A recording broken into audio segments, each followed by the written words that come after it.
নমস্কার বন্ধুরা, আমি কল্পনা প্রতিদিনের মতো চলে এসেছি। দেখো আরেকটি রান্নার ব্লগ নিয়ে। কি রান্না করেছি আজকে, কিছু রান্না করতে ভালো লাগছে না।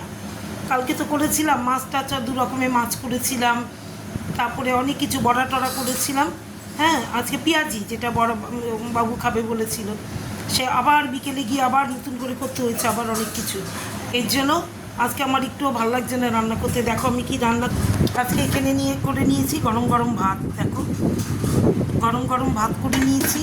আর এখানে আলু আর উচ্ছে ভেজে নিয়েছি, দুটো উচ্ছে ছিল, আলু দিয়ে ভেজে নিয়েছি, আলু উচ্ছে। আর এখানে ভেজেছি বেগুন, এখানে বেগুন ভাজা করেছি, বেগুনগুলো অনেকদিন কিনেছি।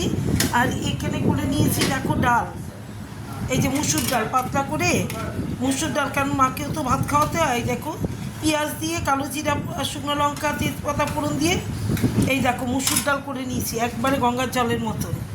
মাকে এটা দিয়ে ভাত খাওয়ানো হয়। আর কালকে দেখো এই যে চিংড়ি মাছ রয়েছে, আমি খাইনি, বাবু একটা খেয়েছে রাতে, আমি রুই মাছই খেয়েছি। রুই মাছের টক, তারপরে চিংড়ি মাছের মাথা বাটা, এগুলো দিয়ে খেয়েছি, যার জন্য আর চিংড়ি মাছ খাওয়াইনি। এই দেখো চিংড়ি মাছ রয়ে গেছে।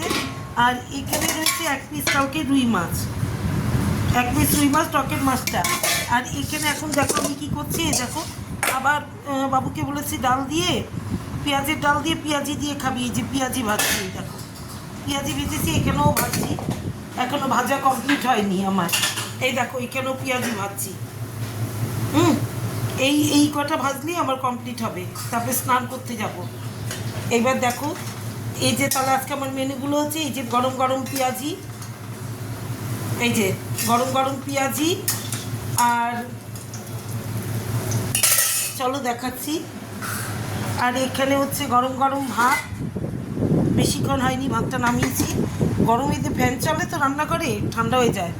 এখানে আলু উচ্ছে ভাজা, আর এখানে করেছি বেগুন ভাজা, এখানে করেছি মুসুর ডাল পাতলা করে, পেঁয়াজ, শুকনো লঙ্কা, তেজপাতা, কালো জিরা ফোড়ন দিয়ে মুসুর ডাল। আর এখানে বড়া, মানে পেঁয়াজি। আর এখানে কালকে চিংড়ি মাছ, আর এখানে এক পিস রুই মাছ রয়েছে।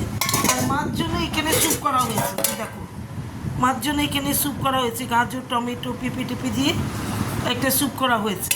কারণ মাছ ঢুলতে পারছে না, সেই মতন তো খাওয়াতে হবে, তাই না?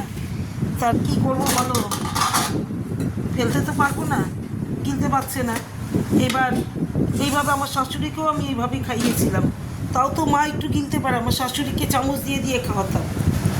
আমার শাশুড়ি যখন এরকম বিছনায় শয্যাশায়ী হয়েছিল, তখন এরকম ভাত, বাবু তখন একবারে ছোট, বাবুকে স্কুলে দিয়ে এসে তারপরে এই ভাত চটকাতাম। আর আমার যে কাজের মাসি, সে বলতো, কমলাদি বলতো, বাবা তুমি কত যত্ন করে করো।